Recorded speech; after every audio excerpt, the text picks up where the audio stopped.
এটার দাম কত? Quanto costa? Ma quanto costa? Quanto costa? Quanto costa? Quanto costa? এই একই কথার বেসিক বলার নিয়ম এবং অ্যাডভান্স বলার নিয়মটি আমরা একসাথে দেখে নিব। এটার দাম কত? ধরুন আমি একটি কিছু কিনতে গেলাম। Mi scusi, quanto costa? Mi scusi, quanto costa? Excuse me, এটার প্রাইস কত, এটার দাম কত? এই প্রশ্নের উত্তর কিভাবে দেয়া হয়? এটার উত্তর হচ্ছে Costa 5 euro.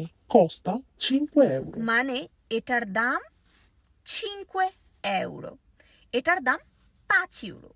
এর পরবর্তীতে আমরা কি বলবো সেটাও বলে দিচ্ছি। Va bene, lo prendo, grazie. Va bene, lo prendo, grazie. ধন্যবাদ, আমি এটা নিব। এখানে কিন্তু অলরেডি একটি অ্যাডভান্স লেভেলের ভাষা আমি ব্যবহার করেছি, সেটা হচ্ছে লো প্রেন্দো। এই যে লো, এই লোটা মানে হচ্ছে ওই জিনিসটি আমি নিব, মানে আমি যেটার দাম জিজ্ঞাসা করেছি সেই সেম জিনিসটি আমি কিনতে চাচ্ছি। সো দুইবার একই কথা না ব্যবহার করে আমি লো প্রেন্দো বলতে পারি, যেহেতু যে আমার সামনে আছে সে ভালো করেই জানে আমি কি সম্পর্কে কথা বলছি। এবারে একই কথা আমরা একটু অ্যাডভান্স লেভেলে শুনে নেই। Mi scusi, quanto viene?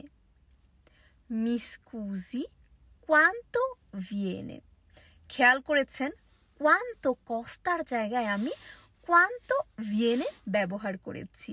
So আমি যদি কাউকে কোনো দাম জিজ্ঞাসা করতে চাই, আমি quanto costa, এটার দাম কত না বলে quanto viene, এটা কত আসে, এরকম ভাবেও বলতে পারি। চলিত ভাষায় এই quanto vieneটাই কিন্তু সবচেয়ে বেশি ব্যবহার করা হয়। সো অ্যাডভান্স লেভেল বলতেই যে খুব কঠিন, হার্ড, অফিসিয়ালি ভাষা তেমনটা নয়। আমরা quanto costaর জায়গায় quanto viene সিম্পল একটি ওয়ার্ড চেঞ্জ করে আমাদের ভাষাটা আরো ডিফারেন্ট একটি লেভেলে নিয়ে যেতে পারি। সো আবার শুনে নেই। Mi scusi, quanto viene? Excuse me, এটা কত আসে, এটার দাম কত? এটার উত্তর কি হবে? Viene 5 euro. Viene 5 euro.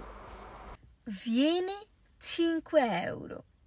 এটা 5 ইউরো আসবে, মানে এটার দাম 5 ইউরো। সো প্রশ্ন করার ক্ষেত্রে যেরকম আমি quanto viene ব্যবহার করতে পারি, উত্তরটা দেওয়ার সময়ও কিন্তু আমি viene tot euro সেটা ব্যবহার করতে পারি। আর এর পরিবর্তে আমি কি বলবো?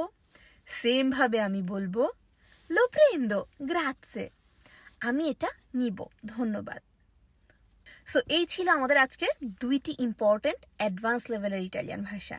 একটা হচ্ছে কখন আমি লো ব্যবহার করতে পারবো, এটা নিয়ে আমাদের বিউনোর যে অনলাইন ক্লাসগুলো হয় সেখানে কিন্তু অনেক আলোচনা করা হয়।